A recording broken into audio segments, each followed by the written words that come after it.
Thank you very much. Erev Tov. Hello, everybody. Those of you here in Jerusalem at the Begin Center and those watching on Zoom in the United States or Canada or the UK or wherever you happen to be. My name is Paul Gross. I'm a senior fellow here at the Begin Center. It's my great pleasure to welcome you to another of our English events. Many of you will know that we routinely cover contemporary Israeli politics and security issues, the wider Middle East, the wider Jewish world. We also currently have a historical series going on around Israeli prime ministers. We have the third of those in 2 weeks' time, June 7th. So please look out for that. This is not the first time we're launching one of Melanie Phillips' books. It was our great pleasure to have Melanie here for the Builder's Stone, the launch of the Builder's Stone, I think a year ago, maybe less than a year ago. Less than a year ago. Okay, so time flies. January last year. Melanie, as I'm sure you are all aware, is one of the great redoubtable defenders of Israel and the Jewish state and Zionism at a time when we are desperately in need of more voices like that. I did consider, I resist the temptation, but I did consider adding to the publicity in the last few days that this event was a tribute to Nick Kristof in the New York Times. But joking aside, I mean, we didn't need that reminder, but I think it is somewhat telling that the America's paper of record, one of the supposedly one of the great media institutions in the world, is peddling this kind of stuff, and really exemplifies why we need voices like Melanie's and books like Melanie's new book, which you can purchase outside after the event if you haven't already done so. Okay, I'm going to introduce our MC for the evening, Daniel Gordis, one of the founders of Shalem College in Jerusalem, also the owner of a wonderful popular Substack called Israel from the Inside, which you should read and listen to if you don't. He's the author of 12 books, 2 of which have won the National Jewish Book Award, including, of course, Menachem Begin, The Battle for Israel's Soul, a wonderful biography of Menachem Begin, which enabled the Begin Center and myself to get to know Danny very well while he was researching for that. Danny's one of the really great Israelis writing about Israel in English, and if you don't read him, then you really, really should. Daniel Gordis.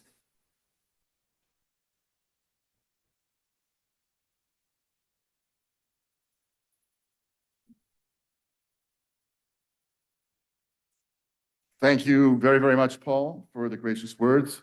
Welcome to everyone. I'm delighted that you've come to celebrate an author and a book, both of whom deserve tremendous celebration. I really think that this particular part of the evening is completely not necessary, because anybody who's here knows a lot about Melanie Phillips and knows what an extraordinary person and writer she is. But I will simply say that her biographies are obviously much more full biographies are online. She has a weekly column which now appears in the Times of London and has moved over the years from the Guardian, the Observer, the Sunday Times, the Daily Mail, and so forth. There's a whole story there. We'll allow you to tell it at some other time. As you know, we're here tonight to celebrate the publication just about 2 months ago, I guess, of her most recent book, Fighting the Hate, a handbook for Jews under siege. As Paul mentioned, a little bit more than a year ago, Melanie published The Builder's Stone, How Jews and Christians Built the West and Why Only They Can Save It. And if you've read that book and you've had a chance to learn something about this, I think they are in certain ways bookends. They speak to each other and with each other. Melanie's the author of many other books, not all of which I will read now. She is also the author of an excellent Substack, and I will suggest that you read hers as well. Her novel, The Legacy, which deals with conflicted Jewish identity, if anyone could imagine such a thing, was published in 2018, along with her personal memoir, Guardian Angel. There's a lot more to say, but all I will say at this point, and then I'll invite Melanie to come up, and I hope she'll accept, is that I think one of the most courageous intellectual things that one can do is change one's mind. And it's very easy for us to know what we think and then hunker down and find more ammunition for our position, which is a legitimate thing to do. But the people who have really been very, very smart on one particular facet of an issue and over the course of their professional and personal lives have rethought those commitments and have asked themselves profound questions about why they ended up where they are and what they need to rethink. That is very, very rare. And as Melanie has written about and spoken about, and may even mention this evening, that is very much part of her own life's story, and one of the many reasons for which I have such great admiration for her. She is, as you know, a phenomenal speaker, a terrific writer, not someone who I would suggest you debate. It is a great pleasure indeed to invite Melanie to come up to the stage.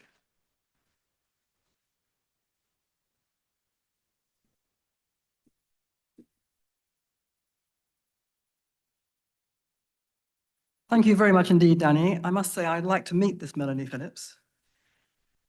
It's a great pleasure to be here this evening. Thank you to Paul, the Begin Centre, and thank you to all of you for coming out. Just by way of introduction to this evening, just a few words about the book. We'll get into the issues that it raises, I'm sure, in the discussion in a few moments. But just by way of setting the scene about the book, how I came to write it, and what I was trying to do.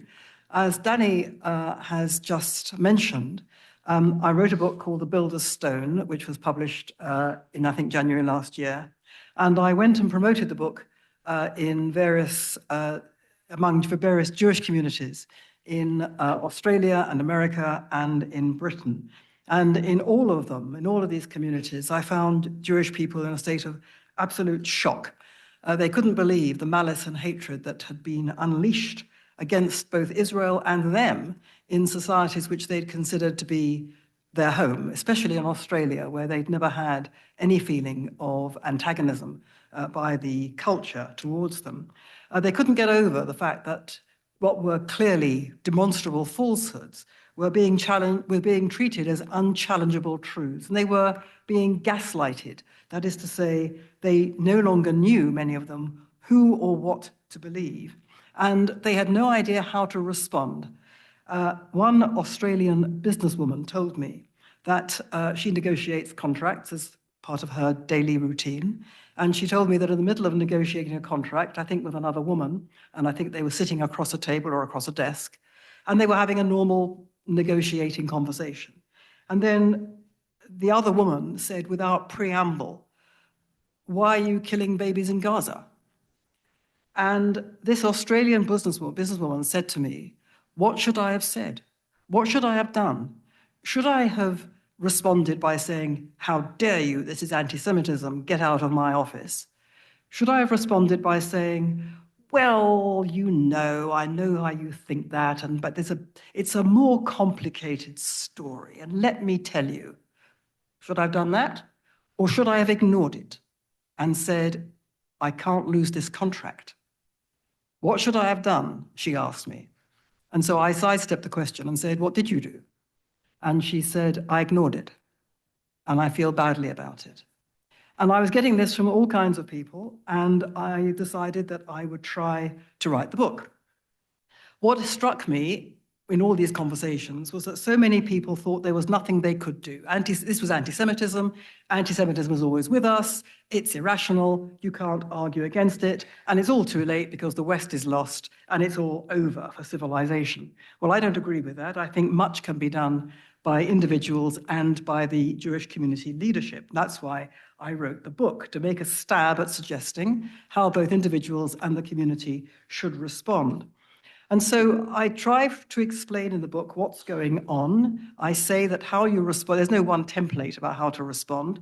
It very much depends on circumstances. Circumstances are all different. There are different kinds of opponents. There are left-wingers, right-wingers, relatives, friends, colleagues, troubled liberals, irreconcilable liberals, Christians, Muslims, anti-Israel Jews, all of whom require different kinds of responses. And the Jews getting it in the neck, we're all different as well. Some of us are combative by nature. Some of us like talking. Some of us are very shy and timid. So it's very much depends on the circumstance and on the individual.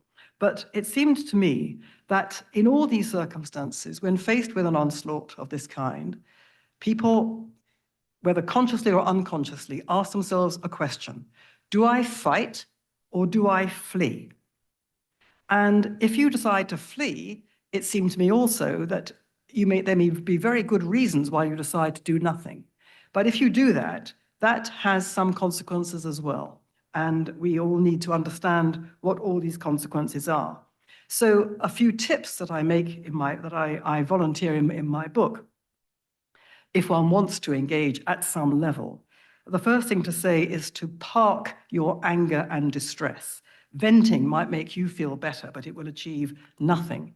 Scale down your expectations. If someone's telling you that the Israelis are baby killers and child murderers and are evil and rapacious, after a little bit of a conversation with you, they are not going to turn around and say, yeah, you know what? Now I see that the IDF are the most moral army in the history of the world. That's not going to happen. So you have to dial down your expectations, and the most you can expect to do is to open a closed mind just a crack. And if you've opened it by a crack, you have succeeded wildly. In order to open the mind by a crack, some basic assumptions need to be junked. First of all, get rid of the whole anti-Semitism thing. Don't speak about it. Nobody wants to know about Jewish suffering. Nobody cares about anti-Semitism. The mere mention of it channels resentment and guilt. We can talk about that. It doesn't go well. Diaspora Jews need to stop trying to gain sympathy for Israel and the Jewish people. The aim must be different. You turn the attack into an opportunity, and you use it to outwit the propaganda that is driving the threat against us all, to undermine its perpetrators, and to use our opponents' own tactics against them wherever possible. How do we do this? Well, the first thing to understand is that our strategy, collectively and individually, has been wrong all these decades, because we play defense. People say, you're committing genocide in Gaza. And we say, how can you say such a thing? It's preposterous, it's ridiculous. Of course we're not committing genocide in Gaza. We are the victims of genocide. No, wrong. Once you play defense, once you answer the question or the insult on the grounds that your opponent has laid out for you, you've lost. It's the equivalent of a question, when did you stop beating your wife? It is an innately preposterous question, and it's therefore completely unanswerable. And if you answer it, if you try and answer it, then you weaken yourself and you expose yourself to even more attacks. So we have to get from the back foot, stop playing defense, onto the front foot. Now, many people said to me, well, this is all very well, but I mean, I just don't know facts about Middle East and Jewish history. I just don't know enough. And even if I did know enough, I couldn't think fast enough, which is very true, and that affects all of us, I'm sure. So the answer to that is that you have to be prepared. For many diaspora Jews, unfortunately, it's now a fact of life, and it may not be apparent to people who live here and don't really know quite how bad things are in, for example, Britain. But for British Jews now, you make a calculation all the time in your head. When you leave the house, you think, should I wear my Magan David out or in? Should I wear my kippah at all? Should I go across central London? Is it safe? Is it safe for me to go on the underground railway, on the tube? Is it safe for me to go on a bus? Is it safe for me to walk down now Golders Green High Road? Is it safe for me to go across London where I might meet demonstrations? So everyone's making these calculations all the time. So I'm suggesting in the book that everyone should make an additional calculation. Be prepared in advance. Think, if something comes at me, not in the street, because if it's something that's thrown at you in the street, it's potentially dangerous. You should really look after your own safety first and get out of there fast. But if it's like across a table and something comes at you, you have to be prepared. You have to have certain lines to take in your head and certain facts in your head. And I've suggested some of those facts and some of those lines to take. You may not like the ripostes that I have suggested. You may think they are pretty daft or stupid or not to the point or long-winded or whatever. Well, it's not the point. Once you start thinking like this, you make up your own. And then you feel a lot better. You feel at least you have a kind of verbal armory that you can draw on. Now, that's for individuals. Individuals can't do this by themselves at all. It very much depends, a proper defense very much depends on Jewish community leaders stepping up to the plate. And my goodness, they have not done so, ever. And nor has the state of Israel, but perhaps we can talk about that later. But community leaders in the diaspora need to adopt a very different strategy. Indeed, they need to have a strategy because they don't have one. Now, there are many very excellent initiatives that have been taking place. Advice mechanisms, legal representation for students under siege on campus, and that kind of thing. They're terrific, very, very good. But there is no coherent strategy in place to take the fight to the enemy. Instead, as I was saying earlier about the difficulty of playing defense, the Jewish community leadership has allowed the enemy to define the battlefield. And Jewish community leaders are very timid and have played defense and have never, to my knowledge, mounted a proper defense. Which means this: they do, in Britain, jump up and down from time to time when the BBC does something particularly evil, or when the government does something terrible, recognition of Palestine. So then, the Jewish community leaders will shout and scream a bit. But they don't ever address the core reason why the society around them has turned against them, the lie that they believe, the big lies that they believe. So they will never speak about, for example, the fact that the Jews are the indigenous people of Palestine. The Jews are the indigenous people of Israel. There is no such thing as Palestine. The Palestinian people was invented solely to destroy the Jewish people.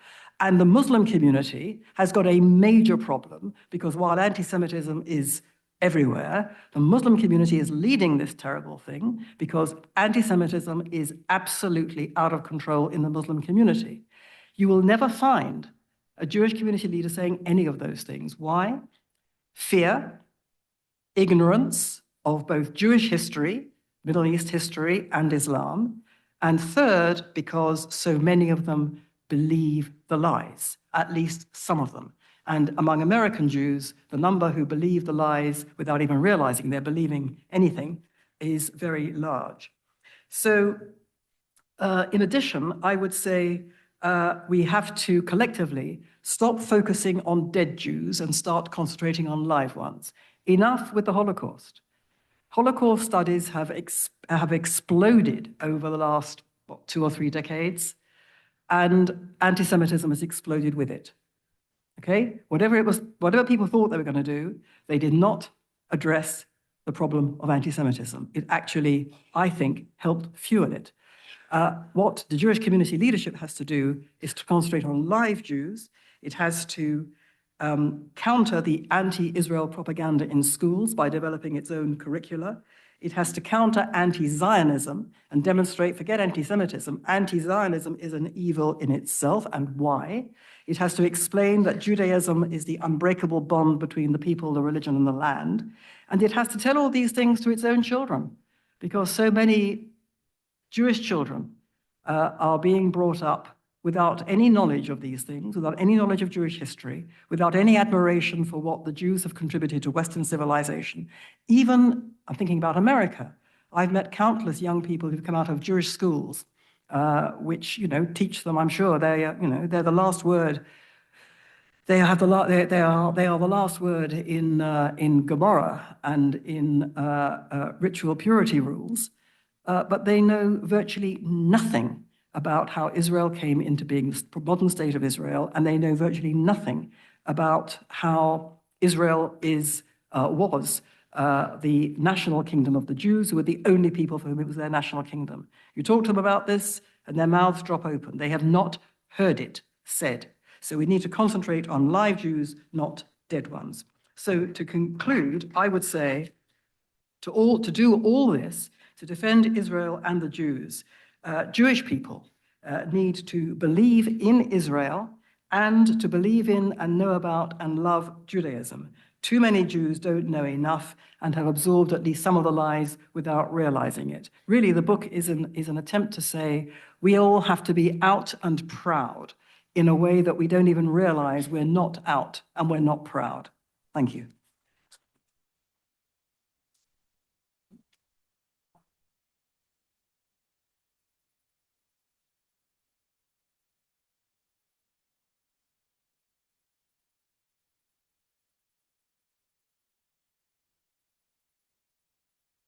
So first of all, thank you very much for that very, very, very brief précis of a book that has a tremendous amount of content in it. The book, for those of you that have not had a chance to read it yet, reads it's a very heavy subject and it's a sad subject in many ways, but it's actually an enjoyable read. It's very, very well and engagingly written. And it's a pleasure, as is true of everything that you write. I'll say I read the book twice and I only laughed once. And that was when you very kindly mentioned my Substack as a resource and then framed me as center left. And I thought, wow, if she could just see my inbox. But I plan to actually Xerox that and send that out to a lot of people, proving that I'm not the crazy right-wing radical that they think that I am. You know, I only said that because I'm so very right-wing. Well, I don't even think you're that right-wing. But in any event, one of the things that I really admire, or I like very much about our repartee in general, is that we agree about a lot of things, we disagree about some things, and I think we model, like many other people do, but still the ability to have a serious and dignified conversation, even in those areas where we don't agree. I don't think on tonight's issues we disagree very much at all, but still I really very much admire that. And I just want to thank you once again for an enormously important contribution. You are not kind to anti-Semites in the book, and I don't think that that's a criticism. And you basically say that anti-Semitism is based on attitudes that I think the word that you used is deranged, that are so deranged that it approximates a mental disorder. I happen to completely agree with that. But my question to you, therefore, about the strategies that you outline in the book, and this is kind of a 30,000-foot question before we get into some of the nitty-gritty, is, can one fight such an illogical hate with such logical and rational tactics? That's my really first kind of, both times I read the book, that's what I was left wondering. Well, yes, it's a very good question. And I alluded to it briefly when I said anti-Semitism is fundamentally irrational, deranged. And consequently, it's not surprising that people think you can't, there is no point in trying to fight it. But there is a point for this reason. First of all, there are some people who are deranged themselves with this, and you simply can't get through to them at all. So put those to one side for the moment. There are a lot of people who have bought into a narrative that is deranged. The narrative is deranged. It's based on lies, but it's also based on something more than lies, as we know, which is a kind of demonization of Jews, and they invest Jews and the state of Israel by extension with demonic powers, superhuman powers. You know, the Jews alone, more than any, unlike any other people or unlike any other country, they run the world in their own interests. Now, this is clearly ludicrous, since Jews are the most persecuted people in the history of the world. I think it was, what was it, the podcaster, the famous podcaster in America. He was asked, I think by Gad Saad, how many... Calls Tucker Carlson? No. Yes, Joe Rogan. Joe Rogan. He was asked by Gad Saad, how many Jews do you think there are in the world? And Joe Rogan said, 1 billion? And Gad Saad's face was, I mean, he could not believe. And so Joe Rogan saw the face and thought, oh, okay, maybe that's a bit high. Several 100 million. And when he was told it was, roughly speaking, 15 million, he did not believe it. He could not believe it. So you're dealing with all that. Now, there are a lot of people who've bought into this narrative who have absolutely no idea quite how wrong it is. It's only when you start to really get to understand facts about history and about the present that you begin to realize the enormity of what we're facing. Because it's not just misapprehensions, and it's not even just prejudice, because there are, I mean, I'm talking about Britain, which I obviously know best. But, you know, there are countless people in Britain who really, really do believe that the Jews were allowed to march into Palestine out of sympathy for their plight after the Holocaust, and then proceeded to get rid of the indigenous people of the land, the Palestinian people, and have continued to persecute the remainder ever since. They really believe that, because they've never been told the opposite. And they believe all kinds of other stuff to do with contemporary stuff, like, you know, the war in Gaza. People in Britain have had at the beginning of the war, and indeed during the war, they had no idea of the thousands of missiles that had come over from both Gaza and from Lebanon. None. Why? No one had ever told them. The media never told them. Instead, it said, you know, the thing kicks off in the Middle East. This is how journalists in Britain think. The thing in the Middle East kicks off when Israel goes into the attack. So Israel is presented immediately as the aggressor. Now, it's a tall order to say, how do you convey these truths? But the fact, what I'm trying to say is that I believe that those people in Britain, good people who believe in fairness and justice and law, they believe that Israel's on the wrong side of all those things. And therefore, there is something to be said for trying to tell them. How you tell them is another matter. But there is something to be said for trying to tell them. And the third point is that even if not one person was to be convinced, it's our duty as Jews to stand up and say it, because it's our duty as Jews always to tell the truth in the face of lies and to fight injustice and lies and persecution and evil. And we're talking about evil. It's our duty to fight evil as Jews. So to me, it's a no-brainer. We have to fight this. Okay, that's a very important response, and I'm grateful for it.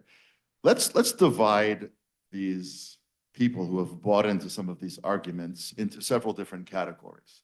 There are, as you say, the people in Britain who are good people, decent people who believe in rule of law, rule of law and fairness and so forth, and they just don't know. And therefore, in that case, I couldn't agree with you more. There's every reason to sit down and to try to disabuse them of some of the misperceptions that they have. And I want to come back to that in a little bit. But you focus obviously on Britain, that's where you come from. And my mind obviously wanders over to America, which is where I come from. When I think about America, now again, America's a lot of different kinds of people. But let's just take somebody like Candace Owens, for example, right? I mean, a content creator, I think they call them these days, with millions and millions and millions of listeners, who is completely unglued. I mean, she's just a raving anti-Semite of the worst order. I mean, literally, the Jews control this. The Jews can move the planets around for all intents and purposes, practically. She did say very recently, she said something, I mean, it was just so ludicrous. It was something about Jews and a virus. I mean, something just insane. Is there any point, and these are people, Tucker Carlson, Fuentes, there's, there are different categories of them, but they are more or less of a certain kind of a group. And you have them, by the way, on the left, because you have Bernie Sanders on the left. He knows very well what's happening and not happening in Gaza. He knows very well when food is getting in and food is not getting in. He knows very well all the places that rockets are coming from. And yet he, Jewish, obviously, votes against defensive weapons for the United States to give to Israel and so forth. So they have on the right, you have it on the left, and people call it the horseshoe phenomenon, where the two sides come and meet each other. And, it's important to remember that when McCarthy was doing what he was doing about the communists, which had a little bit of a Jewish thing built into it. Stalin was accusing the Jews of being hyper-capitalists. So, they were getting it from both ends there. But let's just talk about that category of people first. Bernie Sanders and Candace Owens, who I think rarely get mentioned in the same sentence.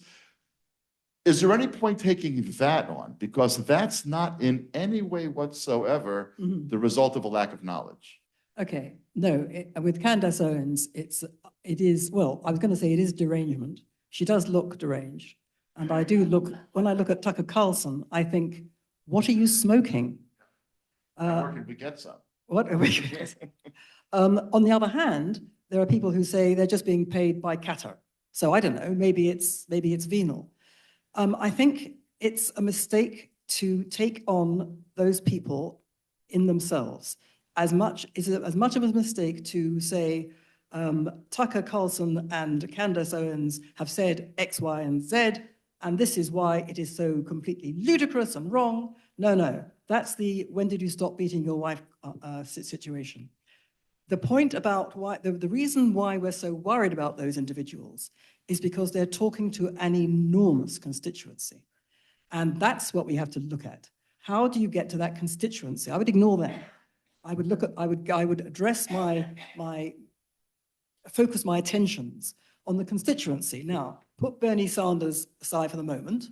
The constituency that we're talking about is what's called the Groypers, this subsection of MAGA Republicans, Make America Great Again Republicans.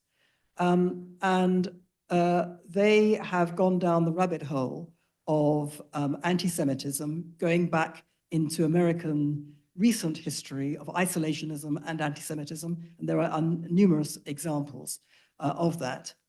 I've come up against them a little bit, and they have a view, or I mean, I'm generalizing, and I shouldn't generalize. So one of the views they have is that something has gone very badly wrong with American society. People like me, a young man, we have no future.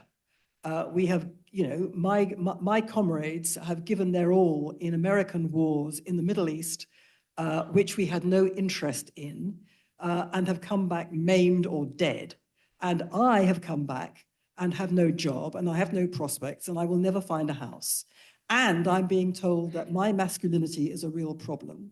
And I'm being told that I'm a complete waste of space. And who is doing this to me? It's the Jews who are doing this to me. Now, why does he think that? Well, Jews are very prominent, especially in American liberal circles. Jews are very prominent. So he fixates on the Jews. Okay, why does he fixate on the Jews? Well, because something has been triggered in him, which is, it is atavistic, it is primitive, whatever. It's also because he's hearing it from people like Fuentes and Carlson. Yes, but he is also, but he's not hearing, he's not hearing information which would set him back. For example, this business of the Jews took America into foreign wars. So Iraq.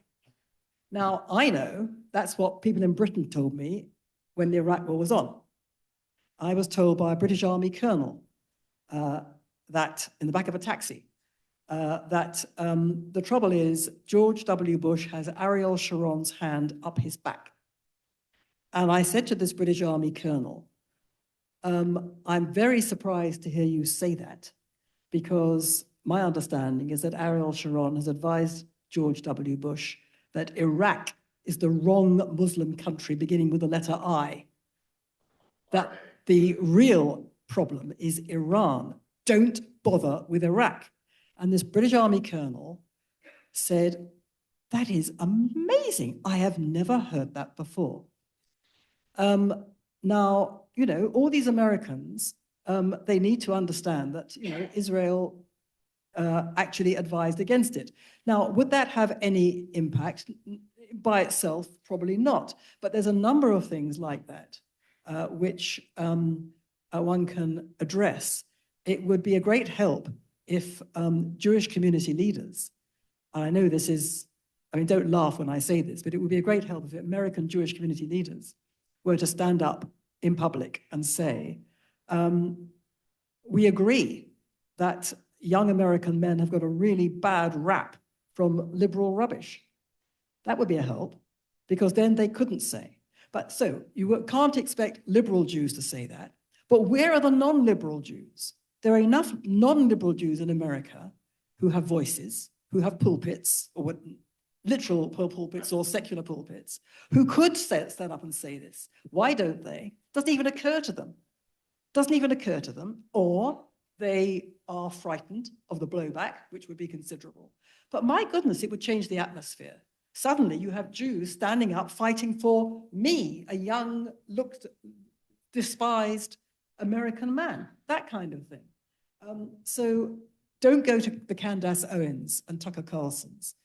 Go to their constituency. Take the ground from under the feet of these terrible demagogues. Okay, I think that's an excellent approach. I want to ask a kind of a logistical question, which is they speak every day to literally tens of millions of people. Even if all of the Jewish leaders, left and right and center, Zionist, hardcore Zionist, moderate, whatever, all got together, their pulpits collectively don't begin to reach a fraction of that population. I mean, maybe disagree, that's what I think. So my question is just simply, how does that work? How Well, they have such a wide audience. You have to have rabbis on TikTok. Okay. You think it can work? You really think we can begin to reach those? Yes, I do. And also, people being brave makes other people braver. And then you expand not just the number of people who are standing up saying things, but you expand the kind of echo chamber.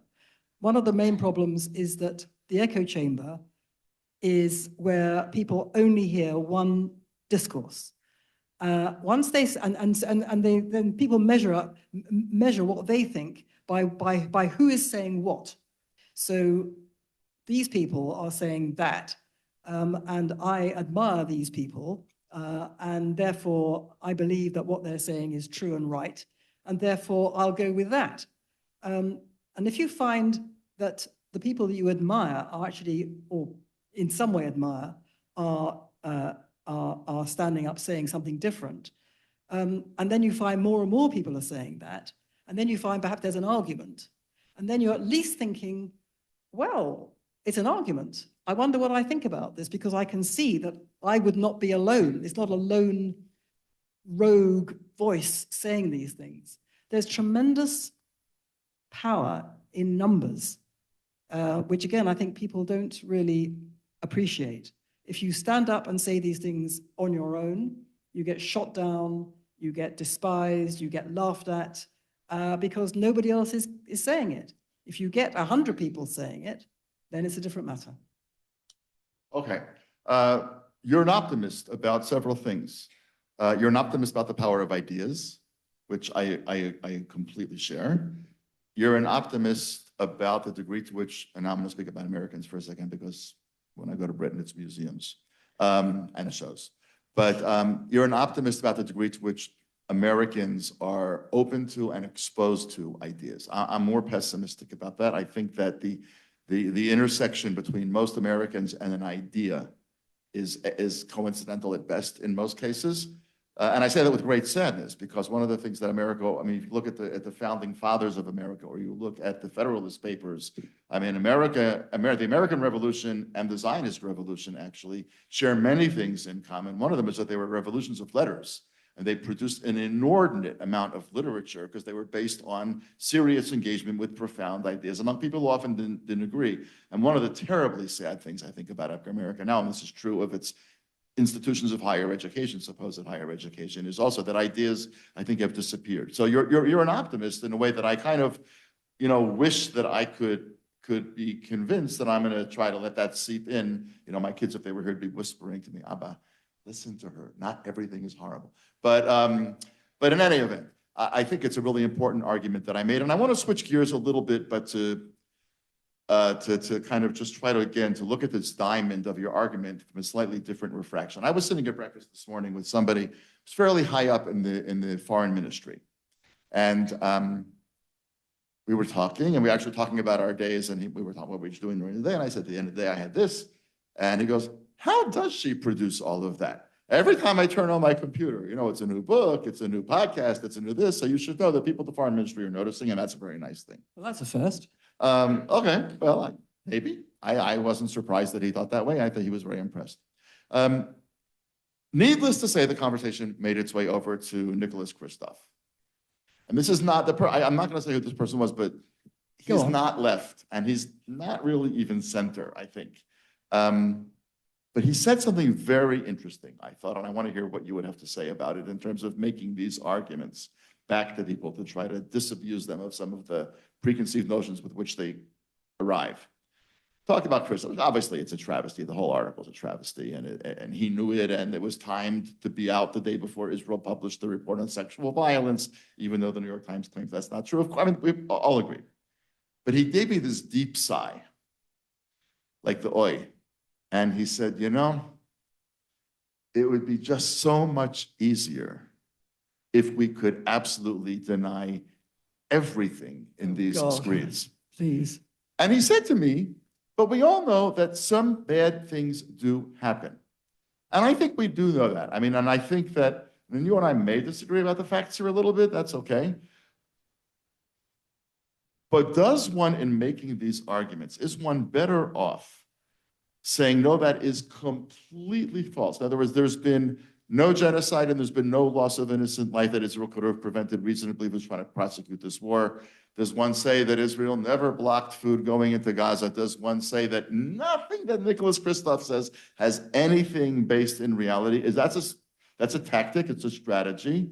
Or do you think that the subtle minds that you're trying to reach will be more engaged by an acknowledgement, when it's true, not if it's not true, you don't say it, but will be more engaged by an openness to the possibility that here and there are things that our enemies take seriously that we at least have to contend with? Yeah. If only you Jews would admit that you're really a bit evil, everything would be fine. I would then love you. No, no, no. I get really enraged by this argument. I've read it now a few times. I understand where it's coming from. It's coming from a position of doubt in that person's own mind. Are we actually doing it? When I went around talking to Jewish communities to promote the previous book, they said to me, you know, what's happening? This anti-Semitism, it's out of control. It's really terrible. What are we going to do? I can't believe it. How do we begin to process the lies and the falsehoods and the derangement?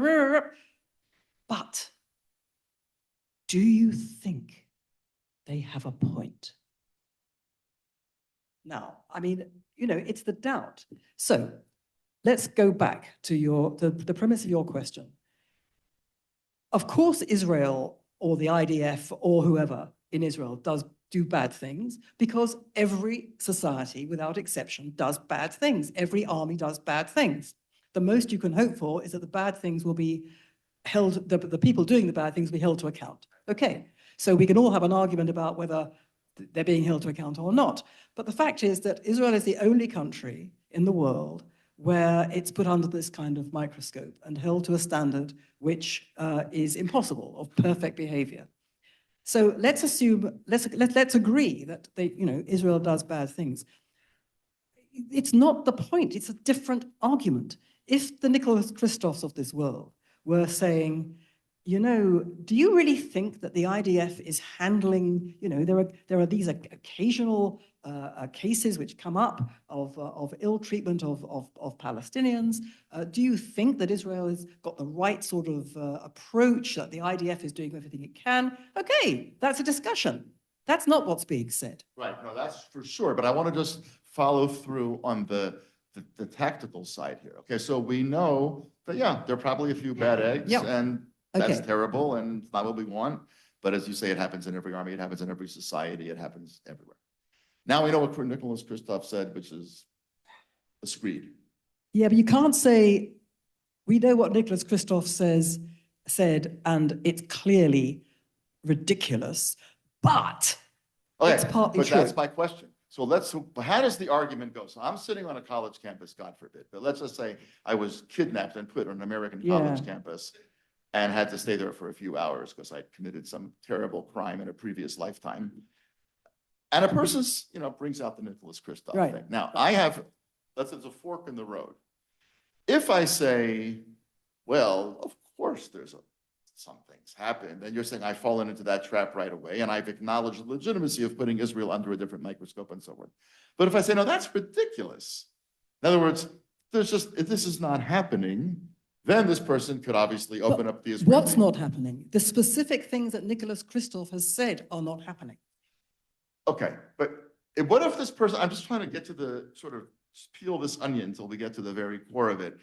Let's just say hypothetically that there was an Israeli court that had ruled that in cases X, Y, and Z, a very small handful of soldiers had actually had ill-treated Palestinian prisoners, even in some possibly sexual fashion. And the court had ruled, let's just say hypothetically, it hasn't happened yet, but let's just say it had happened.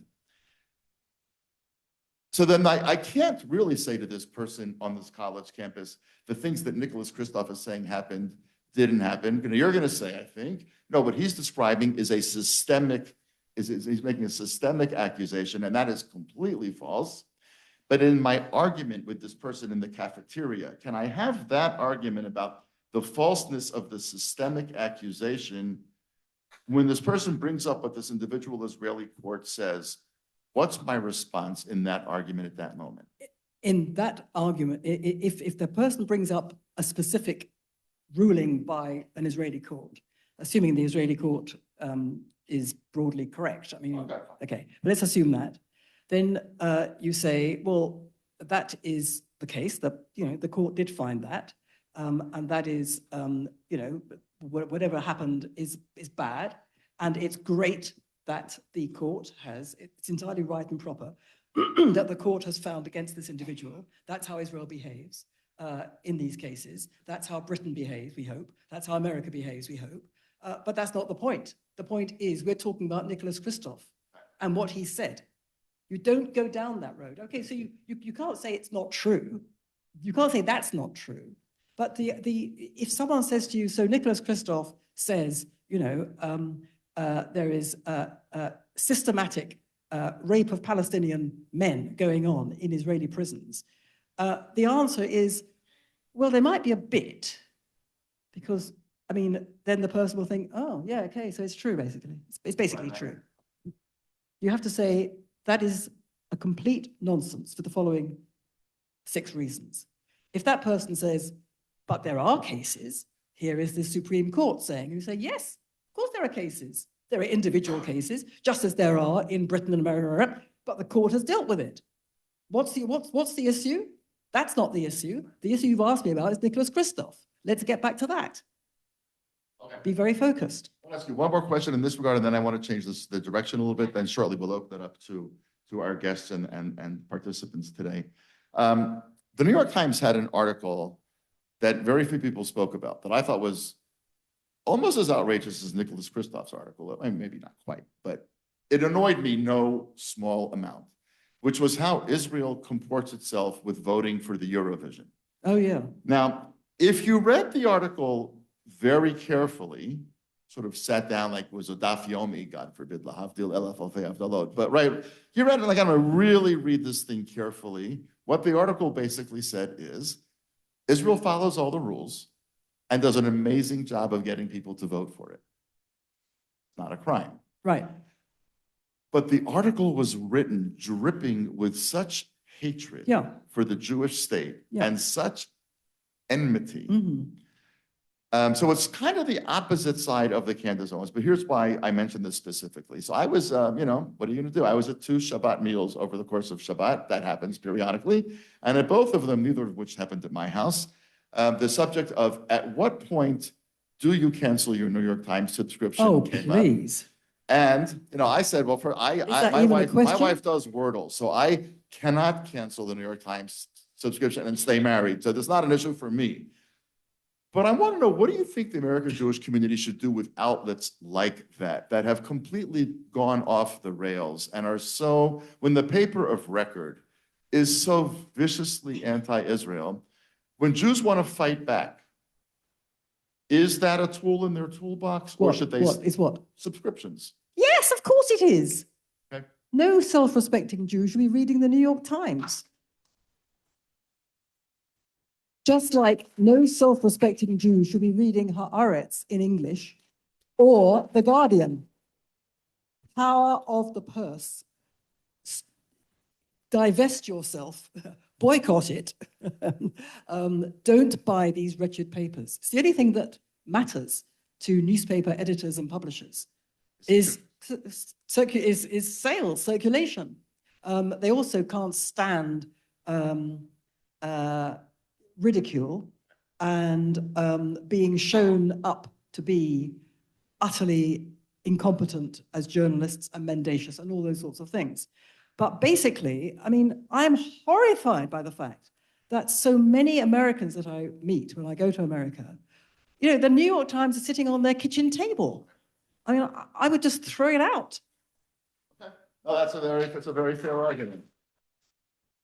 It's a very fair argument. Okay, I want to I'll switch a little bit now and talk about Jews and anti-Semitism when they're one and the same, or Jews and anti-Zionism when they're one and the same. They are a category. They're a much bigger category in America, the Jewish anti-Zionists. Oh, right, yes. And I assume that there's some in England. I don't know that it's become quite the art form that it's become in America. By the way, I do want to say in defense of Haaretz that it has one great quality, which is all I have to do is read a few pages of Haaretz, and my watch thinks that I worked out because my blood pressure is so high. And then I can actually skip my run. So, I mean, in that regard, I'm a very big fan of Haaretz. But nonetheless, the Jewish anti-Zionist movement in the United States is a fascinating and distressing, to put it very mildly, relatively new phenomenon. I mean, the American-Jewish relationship with Zionism is much more fraught and much more contended from the very early days. 1930s, 1940s, American Jews were never the rabid Zionists that they became in the late 60s and early 70s. So we're really going back, reverting back to the mean in a certain kind of a way. And I hear two very different approaches among people like us, you know, people who try to shape public opinion in some way, editors of magazines, editors of newspapers, about what to do with these people.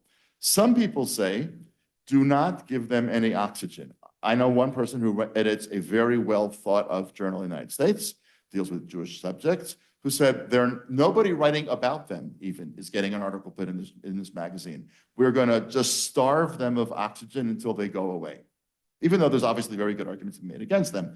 Whereas other people say, well, that's just a terrible idea because there are important arguments to be made against them. We should air them and have a serious conversation. What would you do with this phenomenon, and what should we, in terms of fighting back, as so much of your book is about, how do we fight back against this new phenomenon, which is, I don't personally think that it's sustainable. I think there's a fundamental contradiction at the very heart of it, Jewishly and theologically and ritually, even if they don't think about it in those terms, it can't really last. But nonetheless, in the short term, do we take them on, or do we make them so peripheral that nobody's talking about them? It's a really difficult issue for all kinds of reasons. One of the things that I hear the whole time, which I think sort of instinctively I think is wrong, is that we're told all the time that the thing that really hurts us is disunity. And you know, if you look back into Jewish history, the thing that has undermined us at critical points is disunity. You look back into antiquity, you know, we couldn't fight the Romans because we were fighting each other.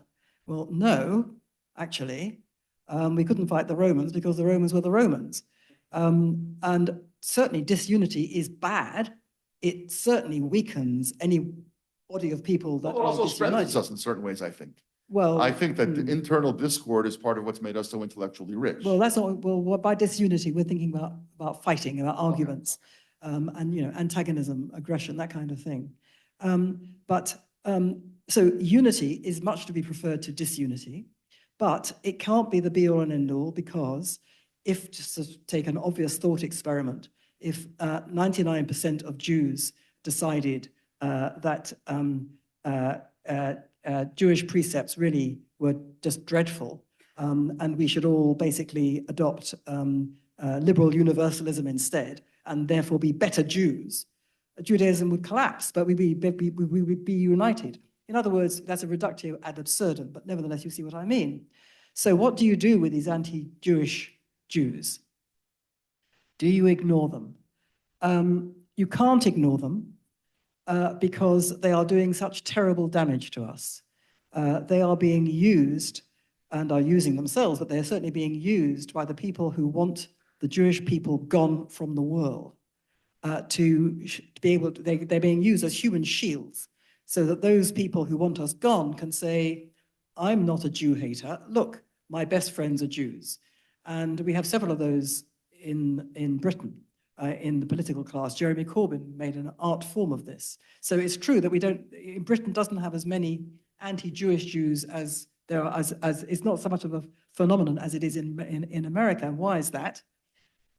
Because it seems to me there is a very strong ideological component to the anti-Jewish Jews in America, because what is it, 70% have bought into, 70% are Democrats, vote Democrat.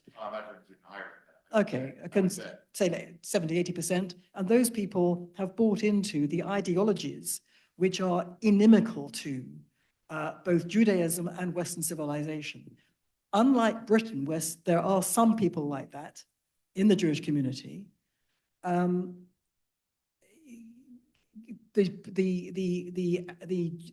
Jews in America who have subscribed to this terrible way of thinking go around telling themselves that these are Jewish principles. So they're kind of redefining Judaism. And as a result, they are messing with the brains of the young who are being told that this is Judaism, that anti-Jewish precepts are Judaism, that anti-Zionism is real Judaism. Now, if you ignore it, then you're ignoring the impact they are having on the young. Not to mention the impact they're having on wider society, which is using them in this way. So you have to deal with them. How do you deal with them? Well, they're not really being dealt with at all, it seems to me, because the Jewish community per se, and the people who are horrified by them are secretly horrified. They're quietly horrified because they think we mustn't rock the boat. We mustn't be disunited, and we mustn't show to the outside world that we're disunited. It's terribly important to show the outside world. This is not Judaism. We, Jews who are fighting back, have to say, whatever these people think they're standing for, it's not Judaism, and this is why.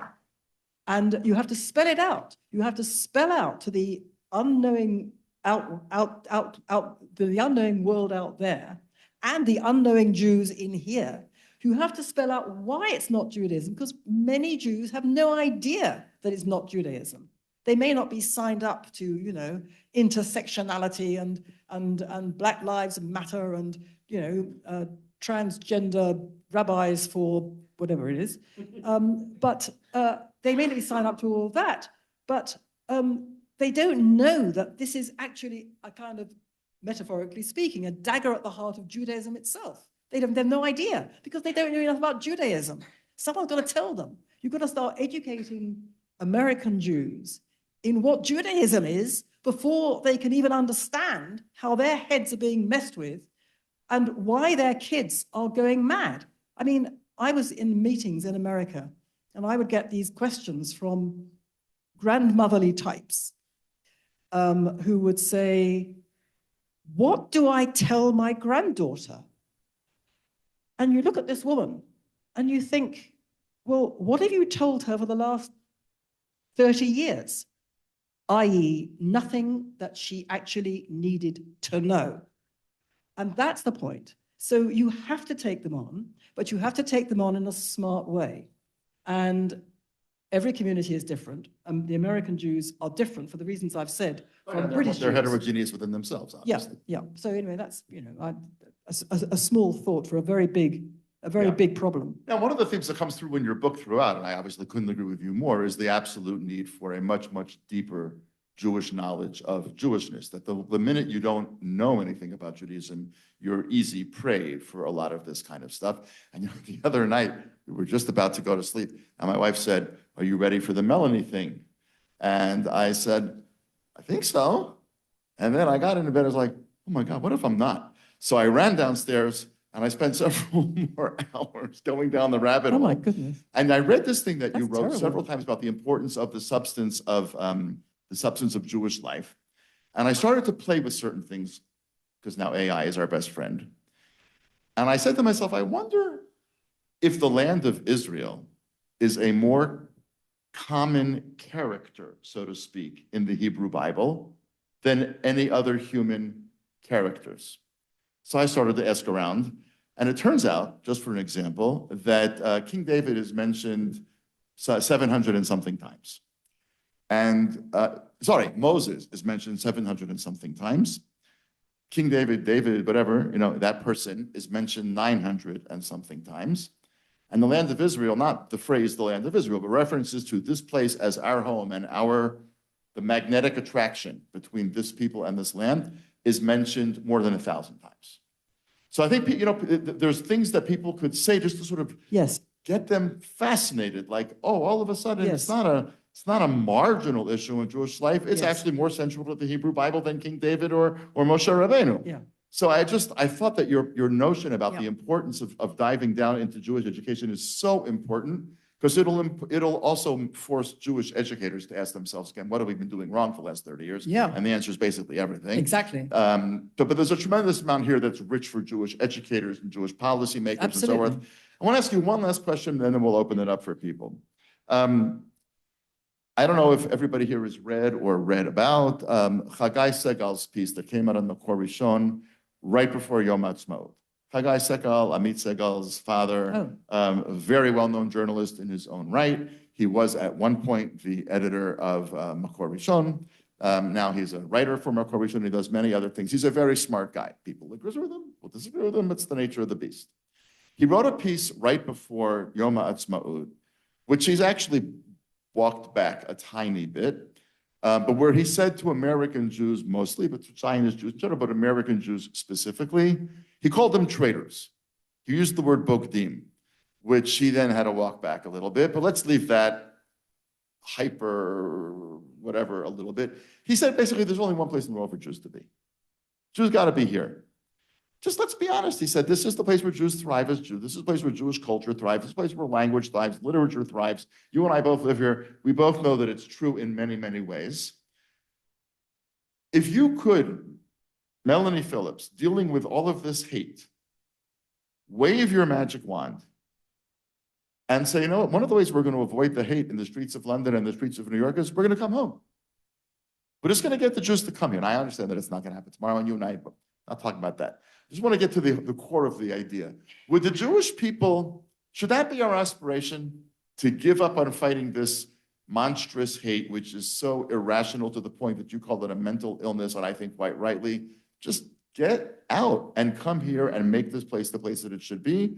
Or is there a value to sticking it out there and being in trenches? And let's leave aside, Jews vote for Capitol Hill and, British Jews vote for this and that. There's some of them. Is there a value? Is there a value in diaspora life, or is it just simply a reality? I don't think there's an intrinsic value in diaspora life. And I speak as somebody who, until the year 2000, never came here and never wanted to come here. Never been here? Correct. Wow. I don't think there's an intrinsic value in diaspora life because it was forced upon us. It's exile, it's galut. We didn't ask for it. We were people in our own kingdom. We were chucked out, and then we wandered, as we know. So I don't think there's any intrinsic wonderfulness about being in the diaspora. Do I think it's an aspiration for everybody to come here? I think, if you're a religious Jew, then of course that has to happen. That is part of the deal with the Almighty. Okay, but if you're not that sort of Jew, okay. The applause is coming mostly from people who are in Israel, I should point out, but okay. Okay, but I just don't think like that, because it's sort of pointless unless you are, so immersed in the religious position that you just don't think about anything else. So it's obvious that everybody must come here, and that's the end of it. Well, I am a British Jew, and I will always be British. Britain made me. It made my character. It's given my cultural, it's part of my cultural heritage for both bad and good, in both bad and good ways. And you're not going to get vast numbers coming here, unless, heaven forbid, there should be another Holocaust. You're going to get more, and maybe as things get worse, there are going to be more. But in the real world, there are going to continue to be large numbers, relatively large numbers of people called Jews living in the diaspora who are going to be, in my view, in a worse and worse situation. I wouldn't dream, and I've never said to anybody, you should be in Israel, because I know what it takes, and I know what it means, and I know how difficult it is even to internalize the fact that everything that I've thought for the last N decades of my life about my homeland is wrong. It is not my homeland. It's very, very hard to internalize that, let alone the practical and emotional and psychological obstacles to leaving your home and your homeland and your job and possibly, you know, your friends and so on, and coming to a country which is a foreign country. It's a Middle Eastern country, you know, and this is asking a tremendous amount of people. And there are a lot of people who simply won't or can't do it. And so we can't just turn away and say, as so many here, not in this august assembly, but in Israel, I hear it the whole time. You know, have you seen the anti-Semitism? What, these Jews are crazy. Don't they realize what happened? They're making their own bed, they can lie on it. They should be here. They should be here. Don't ask me to be sympathetic. They should be here. I think that's terrible. I think that's really terrible. So I think that, you know,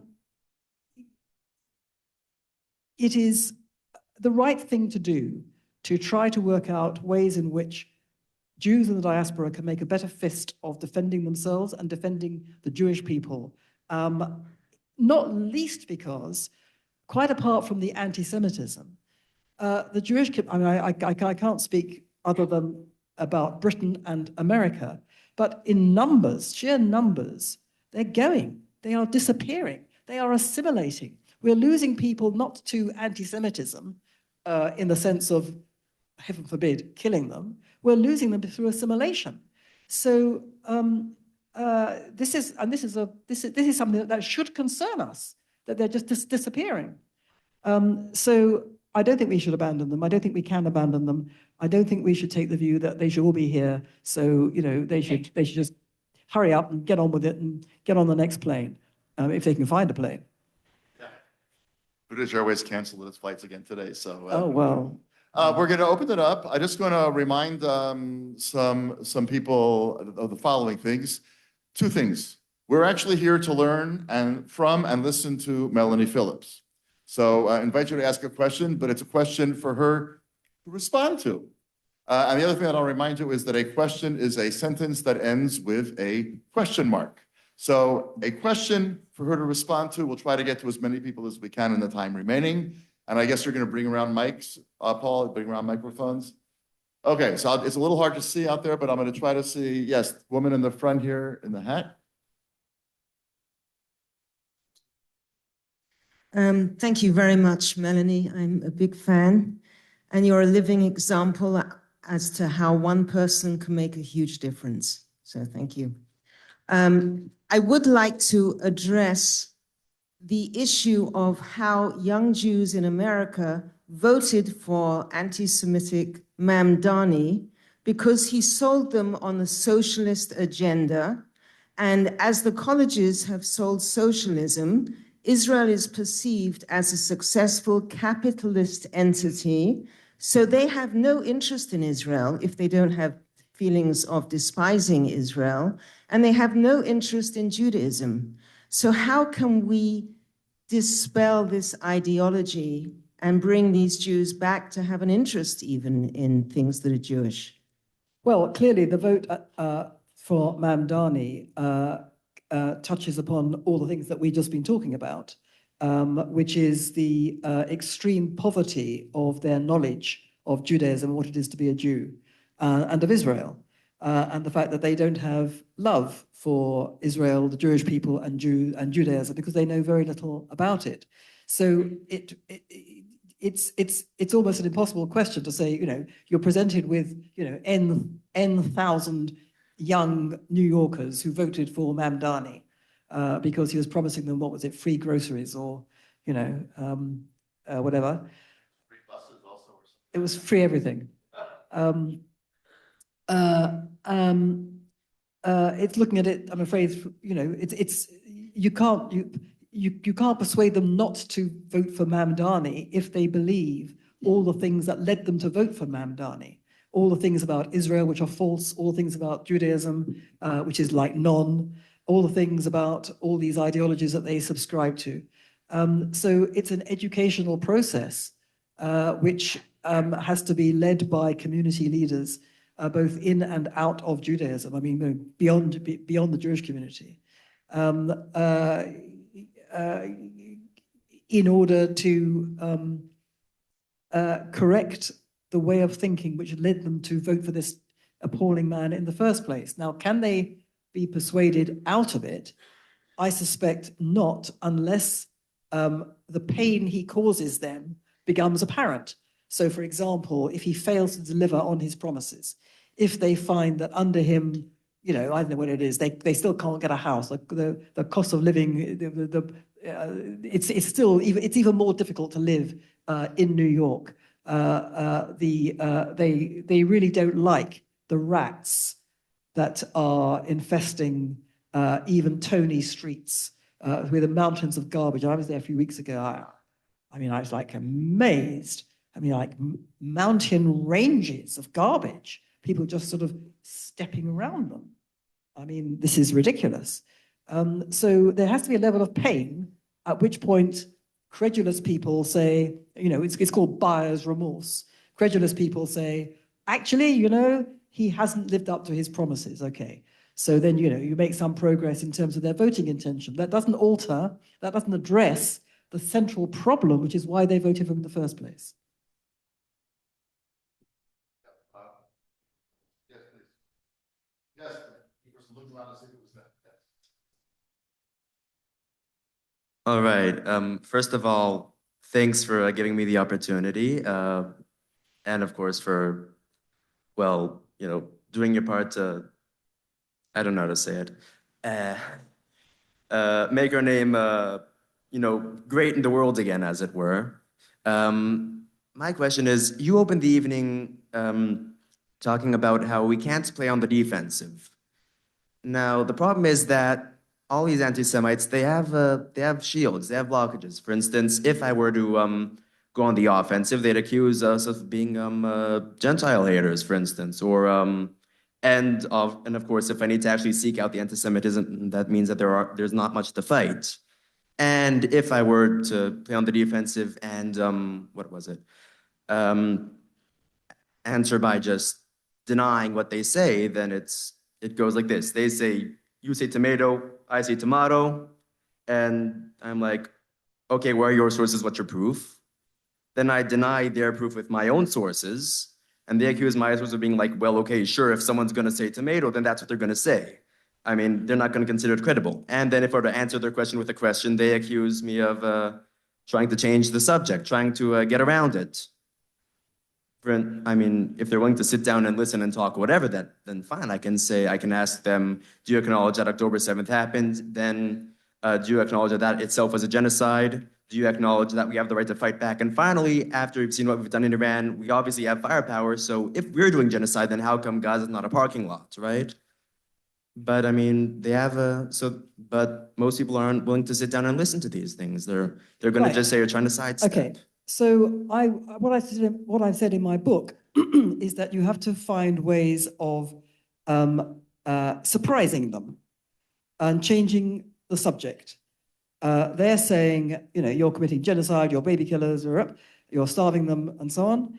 And it's our, you know, it's our natural tendency to say that's completely wrong. And let me tell you the following million statistics to show that it's wrong. And then they say, but your facts are not facts.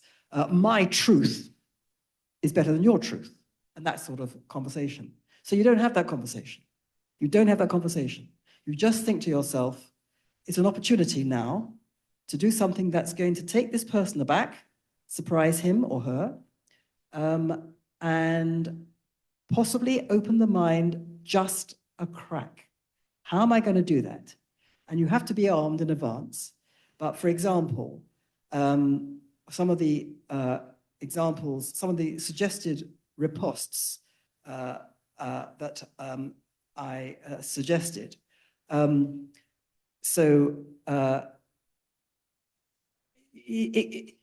It's even more effective if you can make a joke. You can make a joke, and you get them to laugh. Say they say Israel has killed 350,000 babies. Now, there weren't 350,000 babies at the start. So you don't say, you know, you are completely ridiculous. You've exceeded the total number of children or people in Gaza, whatever it is. You don't say that. You say, you can say various things. You can say, you know, these numbers of Gazan civilians who have been killed that the Hamas tell us, the health ministry tells us. Do you know that those numbers, which are at the moment something like 70,000, they include people who've died of disease and old age. Isn't it amazing? Isn't it a miraculous place, Gaza? It's abolished natural death. And the person will go, you what? Or he'll laugh, or he'll say, what are you talking about? And you'll say, it's really amusing. Just think about it and leave it. Just leave it. Or they may say, the IDF has killed, you are baby killers. Israel is baby killers. You are supporting baby killers. Don't say, I haven't killed anybody. Don't say the Israelis are the most moral army in the history of the universe. Don't say any of that. Say something like, it's awful, isn't it, when babies and children are killed in war? It's terrible, tragic. I agree. You know, we share this. We share this. But have you ever wondered why it was that Hamas built hundreds of miles of tunnels underneath Gaza, which they used for their military purposes, and where they themselves hid from all the bombardments and kept themselves safe, and they built not one shelter for their civilians, not one. Have you ever wondered, isn't that odd? Do you think that's odd? I think that's odd. Do you think that's odd? And the person will say either, yeah, that is odd, or you're just a filthy Zionist. Okay, so if you say you're just a filthy Zionist, then leave it, because you have planted that in his mind. He didn't know that. I can guarantee, he did not know that. And it will stay in his mind, and he will think, is that true? Is that true? Why did that happen? You've opened the mind a crack. That's all you need to do. Lower your expectations. Don't try and argue them out of their ridiculousness. Use it as an opportunity to take them aback, to make them laugh, to plant an idea or a thought that they never would have had otherwise. And then you've won. You know, apropos your comment about the lack of shelters and so forth, I had a conversation that I will never in my life forget with a rabbi in America, that's all I'll say, who said, well, yeah, that's part of the problem with this war. It's just not fair. Israelis have shelters, as a rabbi.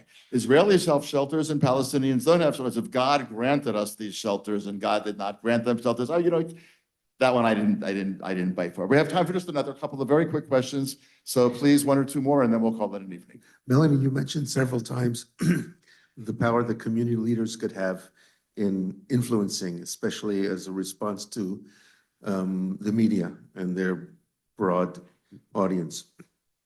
Can you say more about that? Is that happening? Is there training for community leaders? And does that get any traction? And is that something that you've worked on? So is there a training for America?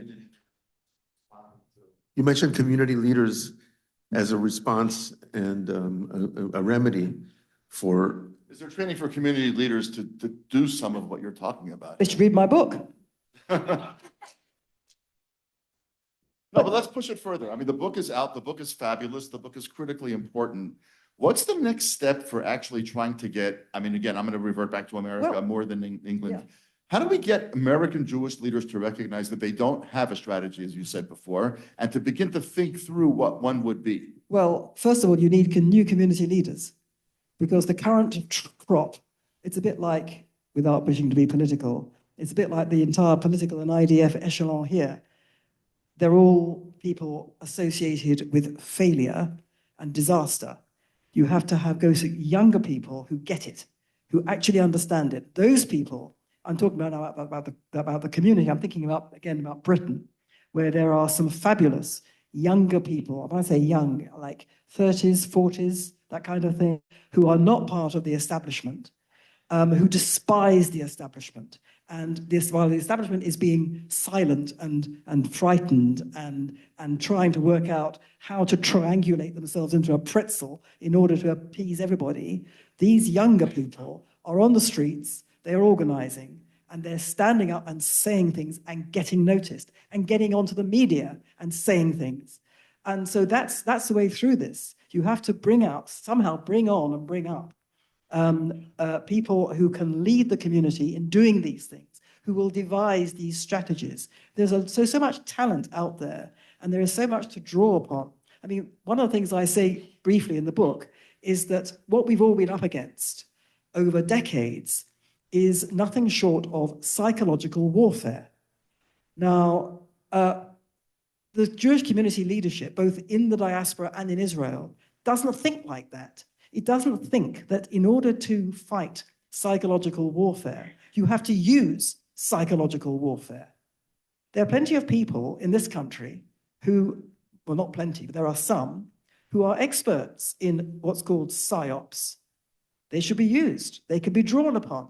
These are reservoirs of talent and skill that could be used and harnessed to really make a difference. You have to have people who understand the nature and extent and dimensions of the challenge and who are prepared to buck all the conventional wisdom of all the community leaders who have led us into this appalling situation of being relatively undefended for decades.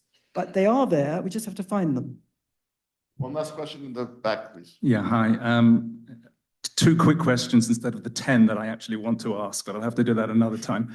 One, has your tactics actually worked for you when you've seen that people who have held very anti-Semitic views have come to you afterward and said, you've changed my mind?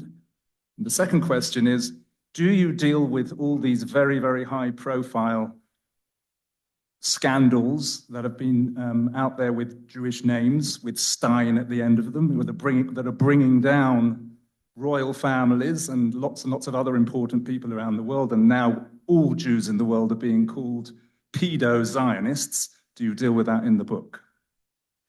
Have I changed? Have people's views changed? It's very hard to tell, but people do write to me and say that. They say, you know, until I read your book or until I read your column or whatever it is, I thought terrible things about Israel, and now I understand. You helped me begin to understand because I began to read. So I wouldn't like to say how many there are, but they are there. What was the second question? Oh yes, I was talking to a man who went onto the tube, you know, the London Underground, and he was opposite a couple who he thought were from Eastern Europe. They had a lot of suitcases, so he had to step around the suitcases, a bit of a nuisance. So he sat down and he was, you know, just looking at his, whatever his paper or book, and then he became aware. He was aware of something not right, and he looked up, and this couple were sitting opposite him, and they went, "We don't like you Epstein Jews." And I can tell you, he did not look like a Jew. But they knew.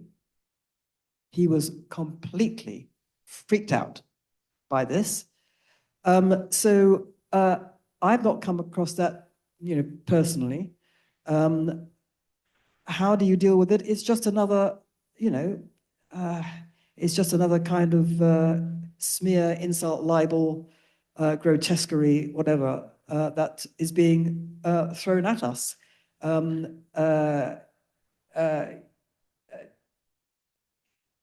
Jeffrey Epstein, his main crime is that he was a Jew. And that's how it's being seen. And that's a terrible thing. But it's only part of the phenomenon that we're all talking about. I don't think you can deal with it kind of individually. If somebody were to say that to me, what would I do? It depends on the circumstance. It depends, if it was around a social gathering. I think about that. If it's sort of thrown at you in the street or in the tube, you ignore it, because if somebody is throwing an insult at you like that, then that person may well turn violent. And above all else, you must keep yourself safe. Above all else. So I would treat smears and insults that are thrown at us kind of in public places like a tube train or a street, very, very differently from if it's coming at us. If it was said to me, Epstein Jew, what would I say? I think it would depend. If I was like, round a shishi dinner table, with professors of politics, etc., and one of them said Epstein Jew, I think I would probably, like Brian Epstein. Yes, that's a good. I would. Yes, it's a good. That would be a good answer. That would be a good answer. You have to think. You have to think on your feet, which I have not been able to do. This gentleman did, and turn it into. If you can turn it into a joke, that is the best way of doing it. That is certainly the best way of doing it. But you have to really be very, very fast on your feet to do that. It's not easy. You might want to be able to turn it into a joke, but the subject of this evening is no laughing matter. It's a heartbreaking matter. And there's really no one, I think, in the Jewish world who has done as much to combat this as you have. And we are therefore all very much in your debt. So on behalf of all of us, I just want to thank you for your thought leadership in general, for your gift to the Jewish people and the international community of this book and of your work. To thank the Begin Center once again for hosting this evening, to thank all of you for coming, to wish everyone a Chag Sameach and Besorot Tovot. Thank you, Melanie Phillips, and thank you, Daniel Gordis, very much for his wonderful moderation. Books on sale outside. Chag Sameach, everyone. Bye.